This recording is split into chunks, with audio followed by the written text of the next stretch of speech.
Welcome to another episode of the CPG Guys podcast. Our co-hosts, Sri Rajagopalan and Peter V.S. Bond, explore how brands and retailers engage with consumers online, in-store, and everywhere in between. And now, here are Sri and Peter. Hello, folks, and welcome back to this episode of the CPG Guys podcast. I'm Sri, of course, one of your aforementioned CPG Guys host. My co-host week over week, episode after episode is, of course, PVSB. Also the VP of Partner Strategy and Development at Fetch Rewards, mobile loyalty platform. Please join me in welcoming the other CPG guy, the man with the velvet voice and the radio dash, Mr. Bond. Peter, how are you doing The today? Radio face, I think is what you are going to... That's okay. It's okay. I have a face for radio. I'm okay with that. Our guest is wondering what the heck they're bantering about radio. I know. Listen, he should just be happy the baseball season's over and we don't have to talk about the Yankees and the Dodgers. Well, pitchers and catchers are back in February. I know, Sri. I know. Hey, I'm doing great, man. It was great. Sri and I were both together this week out in Seattle, meeting with our friends Andrea and Melissa from the Fresh Four. So created some great content, had a lot of fun, ate some great food. Those Top Pot donuts from Seattle, weren't those delicious? Aren't you still craving them, Sri? I know you are. Maple bar. I am so excited about today's episode. It is going to be replete with testosterone-infused conversation. Because, Sri, the guys are talking to the dude. All right, here we go. So I am psyched. So am I. Before we get to our guest, though, I'll remind our audience that all of our content, you can find it easily. Go to a browser, type cpgguys.com. If you aren't already following us on LinkedIn and being part of this industry transformation, it's easy. Just type linkedin.com on your browser, go to the search bar, type CPG Guys in the search box, and you'll get to our page. Simply hit the blue plus button which says follow. That way you'll get to see all the content we produce, and the best thing about it, it's absolutely free. Did you know that we are in partnership with New, the network of executive women, and in the middle of every podcast is a hidden Easter egg with a message from New. Download, tune in, listen. Check out newonline.org/CPG Guys with a key message on how to join the network. And on to our show. Peter and I are honored that our podcast, of course, attracts many omnichannel leaders from notable brands, companies, retailers, you name it. And today, we're especially pleased to have such a guest. Folks, have you heard of a dude wipe? In 2015, Mark Cuban gave 4 entrepreneurs a valuable piece of advice for their startup. He said, don't drown in opportunity. They listen at first. We're going to solve the mystery in this episode of why I say listen at first.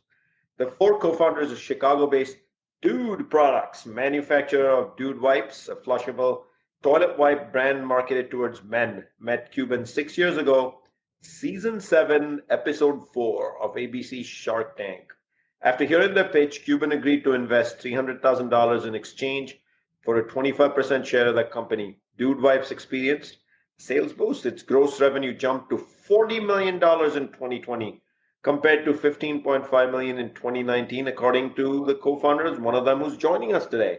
And it does seem to be working. According to Shark Tank producers, Dude Wipe is one of the show's top 10 companies for all-time sales. The co-founders say they're on track to pass Charmin. Did I hear Charmin in 2021 sales? Which they add would make them the country's second biggest brand in the flushable wipes category, citing internal Nielsen data. Join Peter and me in welcoming to the podcast the co-founder and CEO, the dude himself of Dude Products, Sean Riley. Sean, greetings. How are you today, man? Doing good, Sri. Thanks for having me. Excited to talk to you guys. We can't wait to get into this. But before we get to the questions, could you take a minute just to tell the audience where we can learn more about Dude Products, where they can buy it if they choose to, and then a brief overview of how, if someone wants to get in touch with you, they would do that. First of all, you can get Dude Wipes on our own website if you want, which is dudeproducts.com.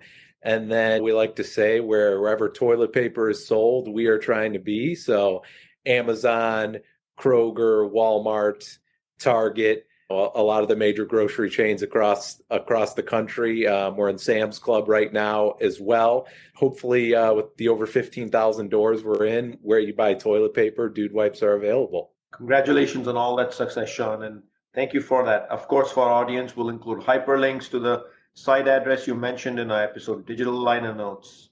Why Yeah. don't we jump right in? And my first one, Sean, is a pretty straightforward one. Your story started at Illinois State, and then you've self-proclaimed publicly to have consumed 1 million beers. How does that become a dude wipe? How was this born? Yeah, I think I put that in there because it's kind of funny. You feel like that might have been the only thing you learned in college, because Dude Wipes for us started a couple years after college. So we were, guys working the 9 to 5 with what we went to school for, and had the entrepreneurial spirit of kind of, let's get something started, let's work for ourselves, building up in a 5-bedroom apartment in Chicago, still living that college fast-paced lifestyle. But, we were out of college then, and I was buying some stuff for the apartment, paper towels, toilet paper, and I picked up a bunch of baby wipes as well and stocked all the bathrooms with them. And we kind of had that aha moment. Wow, this is really addictive. And why had some guys used these before and other guys hadn't? And the conversation, of course, started to be fun around bathroom humor and jokes and stuff. So that's where we started peeling back the onion a little bit of what is going on in this flushable wipes industry within the toilet paper space. So we did some research on the industry. So we started like subscribing to industry magazines, understanding the space, how much it was projected to grow, and obviously started formulating the fun Dude Wipes brand, which was just supposed to talk like a group of friends and be authentic and humorous to the space. So we also thought that was unique.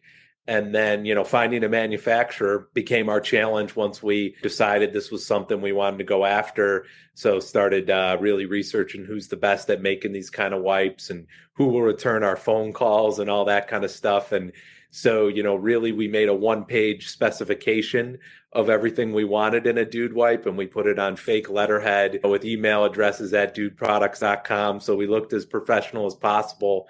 And we started blasting that out for RFPs, and finally found someone who believed in us and wanted to take a flyer on making the first batch of Dude Wipes. And yeah, from there, they showed up, and one of my partners just moved into a condo, and, we loaded him up into his spare bedroom, and we just kind of said, how the hell are we going to empty this spare bedroom? And yeah, 1 foot at a time, started figuring it out, because we were, a couple of enthusiastic dudes with entrepreneurial spirit, but no CPG or retail experience. So we really had to learn, everything from the ground up. But yeah, I always say that's when the magic really happens, is when that product shows up and you can start making that first sale. Everything before it is very fun, but you're kind of stuck in that idea phase. So we just got the product made as fast as we could. To me, Sean, what your story sounds like is, look, 4 of you had an idea. You put it down on a piece of paper. That 1 page that you described with the specifications, that's got to be in a vault. Maybe you sent it to Fort Knox for framing. That's got to be an important one. I can only imagine what went into creating that 1-pager. And then it's the story of extraordinary resiliency, patience, just hustling right through. This is what the United States is about, man. Entrepreneurship at its absolute best. Peter, let me turn it over to you for question 2.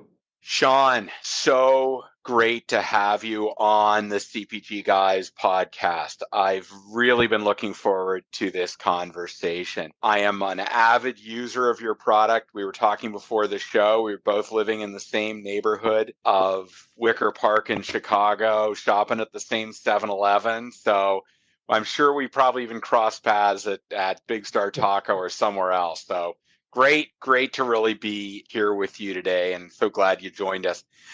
My question is really around the tone you're setting in marketing your brand. We obviously live in some very socially sensitive and aware times. I'm really interested in, how do you set the marketing tone so that it is not excluding, but it is true to what you're trying to convey?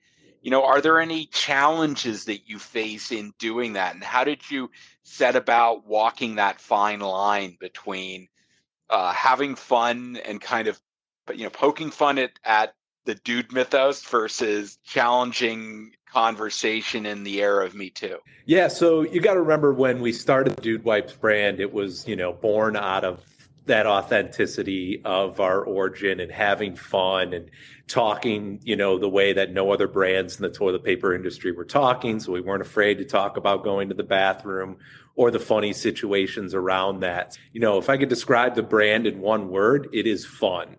And, that's something that we've always stayed true to and built around. And now that's not for everybody, kind of the way that we talk. Some people that may not resonate with, but as we've evolved, it's actually become a very inclusive brand in a lot of ways that we didn't expect. So early on, in our early days, it was just like a lot of guys, college guys, stuff like that. Then as we start getting broader distribution, we find, dude wipes are getting into the family, and we're finding a lot of moms are buying, dude wipes and stocking up the bathrooms, and that women were even using them themselves. So we started loosening up our marketing to talk, more to them. And then, as of recently, there's been a phenomenon over the past year or two that we've noticed where little kids are potty training and stuff like that. So now little girls and little boys are using dude wipes. And so we really think as long as we just stay authentic to who we are and what got us here, that, that's going to really be the right way to grow the brand. So sometimes you do have to maybe ignore negative feedback you might get about, people who don't like the brand. But I think what I've learned over time is if you try and be everything to everyone, you end up being nothing to anybody. So, you have to mean something to some people in order to be a great brand is the way we believe brands work. So it's actually one of our strong suits is that we have this fun cohort. Of course, it's a lot of guys, but it's a lot of other people from walks of life that believe in the brand. And we just have to be comfortable with ourselves and that we're out there doing the right thing, even if, some people might say we're not. Sean, I loved your comment about both being fun and your approach to being inclusive. You mentioned potty training. I have a 2.5-year-old daughter. And right now, all I'm doing is trying to make potty training as fun as possible, doing dances, celebrating all over the house. So good on you for taking that approach. Really appreciate it. Get her the Dude Wipes Mint Chill. Ooh. One of my co-founders' daughters, that's the only way she'll go to the bathroom is with the Dude Wipes Mint Chill. It's a fun way to get them engaged, and obviously it's a cleaner way as well. So I actually watched a lot about how mint chill is made on YouTube videos last weekend, which I thoroughly enjoyed watching. So I actually know what the mint chill is. Sean, I want to get into scaling, right? Your annual revenue, well on track to $40 million a year. You start as a D2C brand. That's a large revenue base, $40 million. And then I think one of your co-founders jokingly says you're number 2 for number 2, but to be number 2 in the category is a big deal. Both Peter and I come with 50 years plus collectively of CPG experience. Not every day that you can just become number 2. Right. Take us through the story of starting that. Who was the first sale? What was it? And then how did it become a $40 million ecosystem?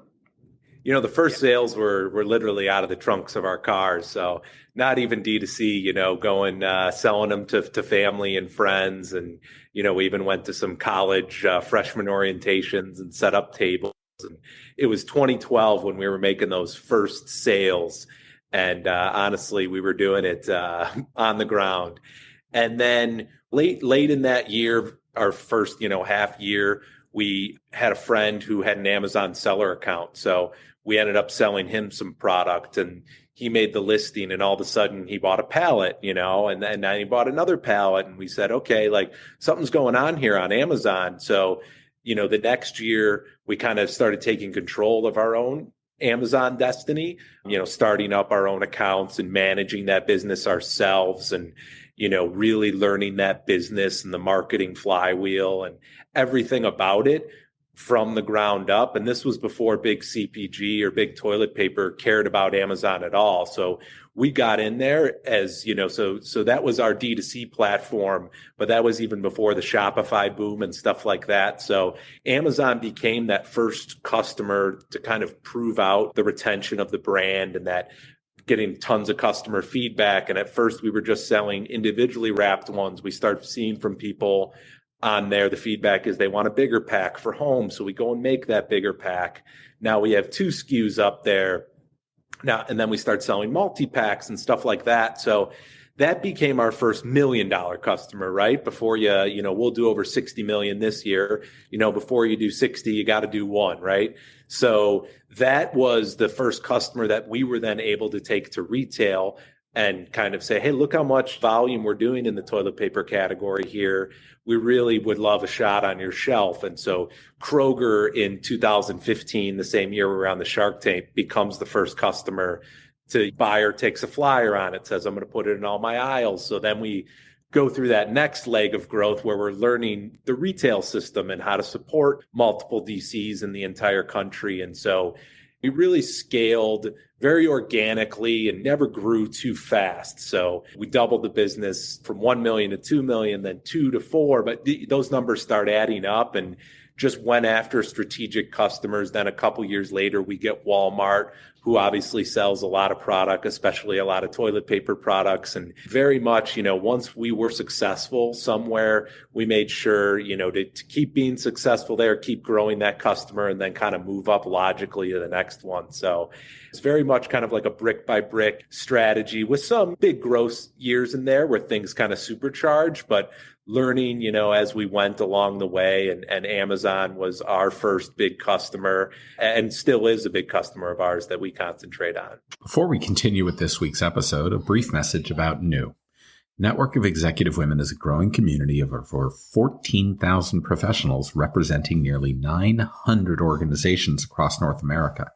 This week, you can attend Courageous Conversation Series, Neurodiversity in Corporate America on Thursday, December 9th, 2021 at 12 p.m. through 1 p.m. Eastern Time, where you will join an educational conversation discussing what neurodivergent means, how it is showing up in our corporate workplace, and how to support the advancement of neurodiversity in corporate America. Visit newonline.org/events to register. For more information on how to get involved with New, visit newonline.org/CPGguys. And don't forget to tune in to the Advancing All Women podcast on Voice America, hosted by new President and CEO Sarah Alter.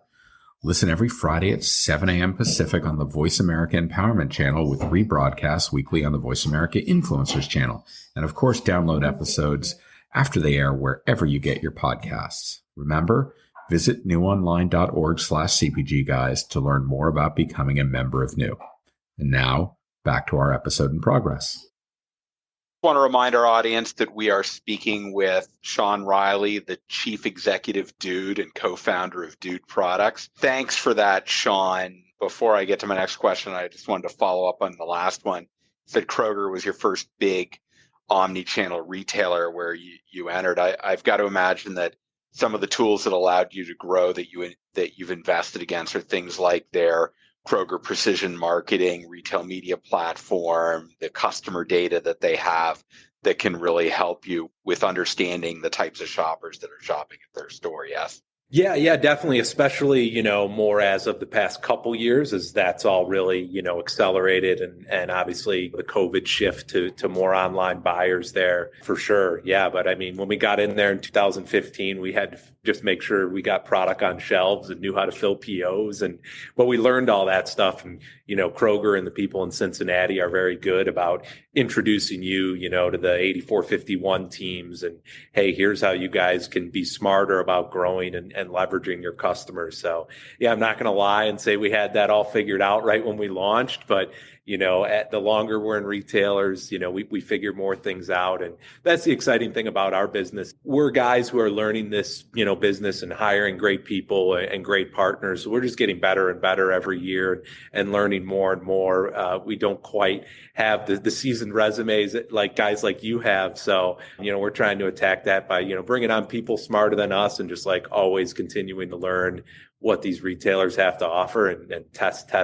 Let me ask you a little bit about direct-to-consumer, because you mentioned that coming out of the gate, your direct-to-consumer strategy pretty much was Amazon, but you obviously now have your own direct-to-consumer website. It seems just about every brand is focused on delivering some sort of direct partnership with the consumer, especially if it's, say, subscription-oriented, which I think is probably very appropriate for your particular product line. I'd like to understand how you're focused on what is kind of the purpose of your D2C channel through your own brand site? Is it about scaling your business? Is it more about learning? It's an innovation lab. How do you kind of position what you're trying to do? And do you have any advice for other people who are looking to scale their business, how they might think about using their D2C site? Yeah, no, it's a good question, and one we've wrestled with and changed our mind and tweaked things, all the time. And so it's definitely not a one size fits all like approach. It really depends on like where you're distributed at, what kind of product you sell, what are the price points and all of that. But I'll give some scenarios of what we've kind of learned and how we approach it. And I think that will help some people. Once you're omni-channel, so dude wipes are everywhere, right? We took a approach of we're not going to try and force the customer to buy from us on a regular basis. We want you to buy dude wipes where you like buying toilet paper. But what we did decide is our website can be a great place to introduce people to the brand. So we kind of started tweaking it as like a customer acquisition vehicle, bring people in from Facebook who have never heard of dude wipes before. They land on our website. They have this fun experience. They check out with dude wipes. They get them. They enjoy the product. Now they're on our email list. We're sending out weekly fun content and telling you about, fun sponsorships we're doing or blogs and stuff like that. So we're trying to add value to you, even if you don't buy product from us. And then, we're also letting you know after that, hey, come check us out on Amazon, or did you know we're in all your Walmarts? And so we're using it to educate people about the Dude Wipes distribution, and come follow us on social too. And of course, if you want to like subscribe from us or continue to buy from us, you have that right, and you can come on and do that. But we found a lot of people will then go through surveys and stuff like that we've done, will then go buy elsewhere. So the way that we say it a lot is like, our D2C is a customer acquisition vehicle to feed the omni-channel beast. And it's a place to have fun with people and really smack them with the brand and let them know what we're doing. And yeah, of course, those people, when we come out with a new product, you're on that email list, you're going to be the first people to buy it because it's not even going to be up on Amazon or in stores yet. So there is some like exclusion and kind of VIP-ness there, but it's a place to have fun with our community, and it's a place to get new customers to come in for that first time, is the way we kind of run it as our business sits and where we're distributed and price points and all of that. Wow, Sean, just wow. I publicly often say D2C is non-negotiable as appropriate depending on the size of the brand. For you, it was integral to starting up, but I think you confirmed for me one more time, D2C is where the action is, it gets born, and then you have amazing distribution these days. So I want to come back in that scale model with distribution to people. You mentioned not knowing the CPG industry, the 4 reviews, and you mentioned hiring people with the resume, aka the skills, the talent, etc. So how did you convince people to come join Dude Wipes, a brand called Dude Wipes in these times? And how did you personally, it's one thing to know the CPG industry, but it's one thing to have the founder's passion. It has to be a blend of both to make the product successful. The skill set alone won't do it. So how did you personally train them on creating this brand and actually scaling it to where it is today? Kind of one humbling thing about the brand and the way we built the brand over the years is people know the brand as like a fun brand, and so they're interested in it.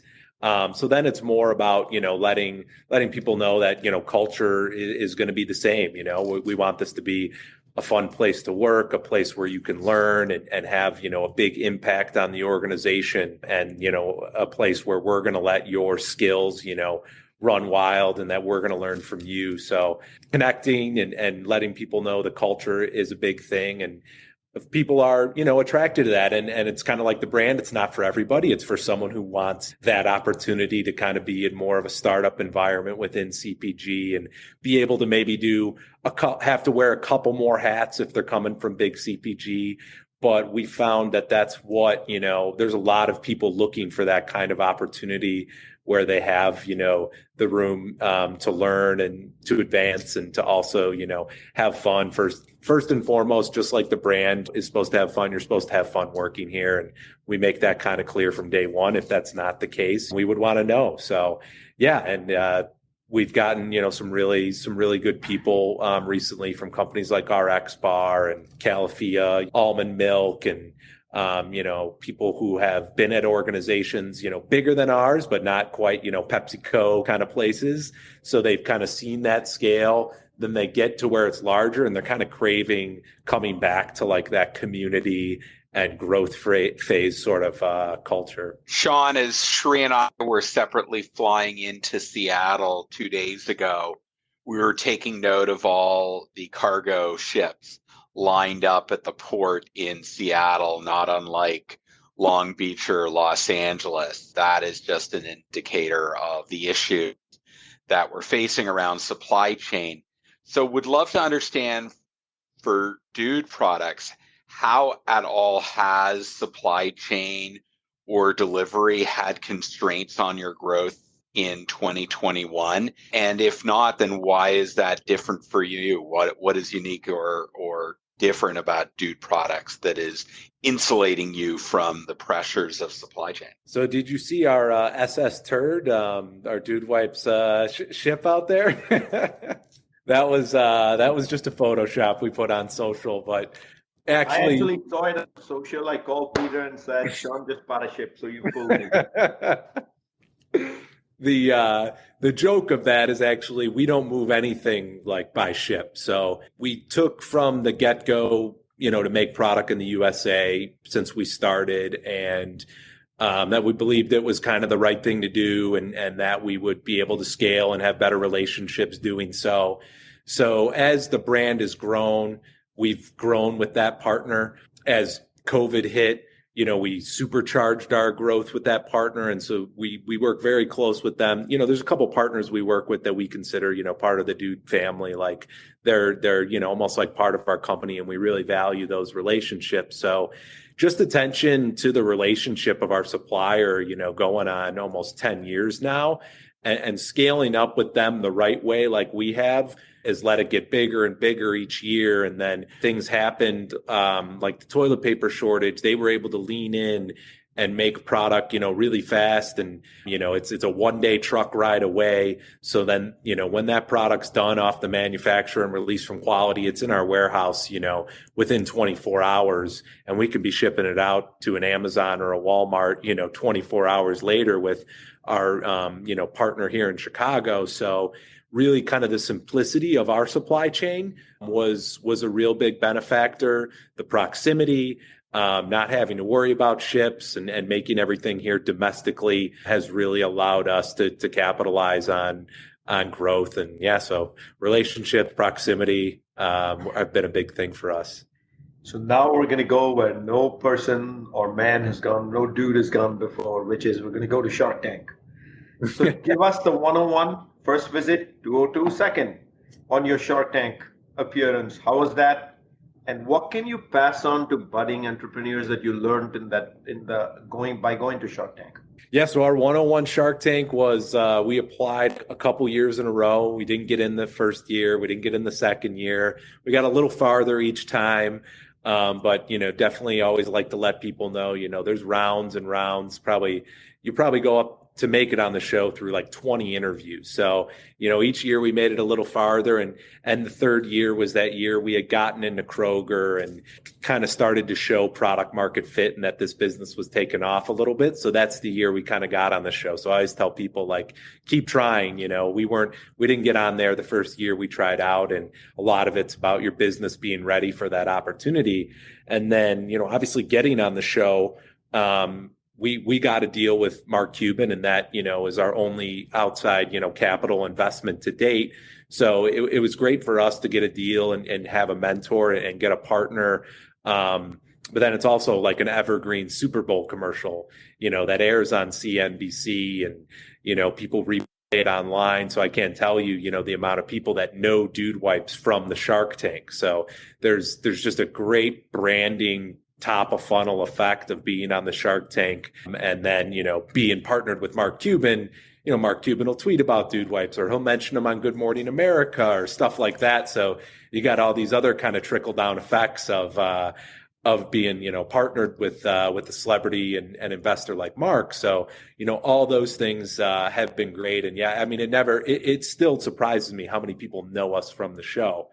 And then, the 102, opportunity was really going back to Shark Tank and, letting them know how much our growth has come along and, that we do think we're in the upper echelons of Shark Tank companies and that we really want to continue to tell that story because like as fun as all the numbers are and everything else, I mean, I'm proud that the show, like you said earlier, Sri, is about the American dream. Like, it's about some guys who stood in front of Mark Cuban in 2015 with 300K in sales and have done over 120 million since. Like we were, ambitious guys out there with an idea, but like, we're proud of the fact that, we pushed this company, along to where it's went. And all of that is due to our customers and people digging our product. And, they're who we have to thank for everything. But we feel like it's important to continue to tell that story so people can engage with it and, get behind our community. So it was really cool to kind of go back in there and, have them show these before and after stats and show us walking in 6 years ago to now where we are today. And, it's, we've been in it day in and day out. So you can kind of lose sight of it, but it's, you got to step back and appreciate, where we've came from and where we've been. So it was definitely a special moment for us to do that. 20 rounds of interviews to get onto the show. It only took me one interview for Sri to invite me to do this podcast, but it took me 20 years to get that interview. So I feel like I appreciate to a degree what you've gone through. I know. No, I love busting you on this, Sri. I love anyhow.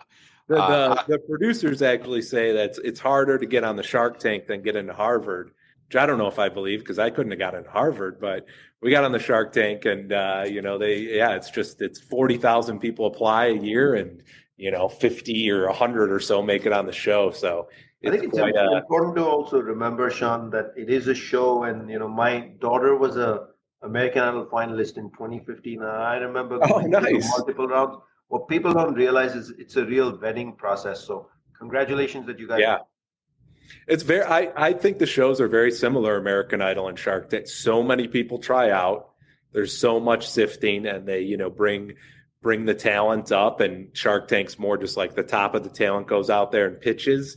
American Idol, the top of the talent like goes out there and competes. But yeah, it's a crazy vetting process and it sounds like you know all about it.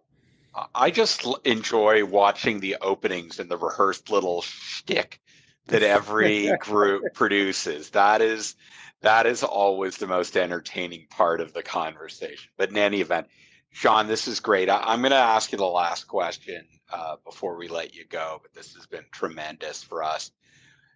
It's pretty simple. Like, what's next? You're building a scaled brand. What are you thinking about to expand the brand value, the portfolio? Give us a peek under the hood and let us know what's happening. I'll tell you the way we look at it, and you guys are smart CPG guys, so you tell me what you think. But the toilet paper industry in the U.S. is over $10 billion. Next year, we're hoping to represent 1% of that.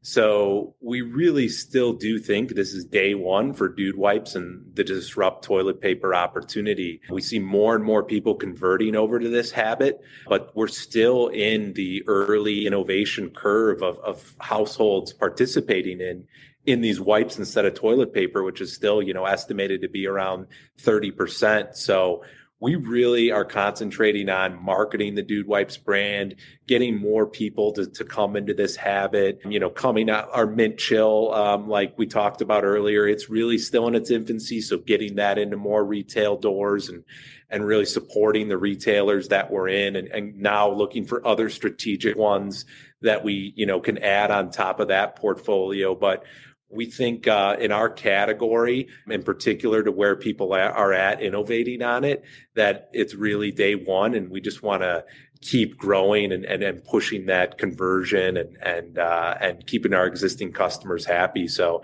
it's kind of some more of the same, continuing to go out there and disrupt this category because, we think 5-10 years down the road, this category could be 30% of the toilet paper market. And we think we're the brand who's going to lead that charge because we're the first native brand in this category. We're the first brand to ever say, we mean flushable wipes, and we think they're better than toilet paper. The other toilet paper brands line extended into the category. So they're fighting a couple different battles. They want to sell toilet paper too, and we just want to sell dude wipes, and we think it's kind of the solution of the future. So we're kind of just playing the long game on this category and want to be the best at it. We want to innovate. We want to have the most, kind of green packaging solutions and varieties of flavors and stuff like that. Yeah, that's kind of where we're looking to go in the future, and sprinkle in some cool things like our dude bombs, that freshen up the toilet, and other fun things we can do in the bathroom to build the brand are definitely things we're excited about as well. How awesome, Sean. Let me remind our audience that you can find all our content and content like this on cpgguys.com. Join this growing family of audience and listeners by simply going to LinkedIn on a browser, linkedin.com. In the search bar, just type CPG Guys and follow us. That way you can be part of this industry transformation and conversation and listen to amazing dudes like Sean Riley. No pun intended, amazing dude. And Sean, I want to thank you so much for making time for joining us today on the podcast, for taking us through the story of how you scaled this brand along with your co-founders from your early days of going to Shark Tank to building a business that has had over $120 million in sales, as you just said. Thank you for joining us today. Yeah, thanks for having me, guys, and keep the great content going. I know a lot of people are learning from you guys and the guests you have, so kudos for putting this all together. Mr. Bond, the other dude on the show, what do you think? Well, first of all, I'm going to tell our audience that refer to the digital liner notes of this episode. We're going to have a link to Dude's website, Sean's LinkedIn profile. I'm also going to put in a link to their YouTube channel because they produce some really great content. If you're not following it, you certainly should, but it was tremendous. I mean, Shri, what's not to love? As I said when we started, the guys got to talk to the dude. That's just like worlds collide. It couldn't get any better. I had fun today. I hope you did too. I totally had fun. I was looking forward to this one. We were able to me, the biggest takeaway from today is Sean bought the story of true American, middle of the country entrepreneurism from scratch. If you dream it, you chase it, and you want to do it, and you hustle, you're going to do it. So congratulations for that, Sean. I thought that was amazing. And for our audience, we will catch you soon on another episode of the CPG Guys.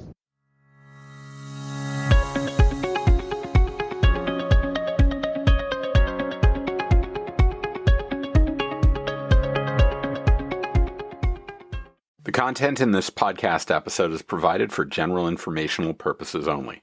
By listening to our episode, you understand that no information contained in this episode should be construed as advice from CPG Guys LLC or the individual author, hosts, or guests, nor is it intended to be a substitute for research on any subject matter.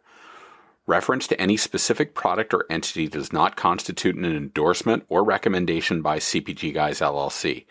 The views expressed by guests are their own, and their appearance on the program does not imply an endorsement of them or any entity they represent. The views expressed by CPG Guys LLC do not represent the views of their employers or the entity they represent. CPG Guys LLC expressly disclaims any and all liability or responsibility for any direct, indirect, incidental, special, consequential, or other damages arising out of any individual's use of, reference to, or inability to use this podcast or the information we present in this podcast.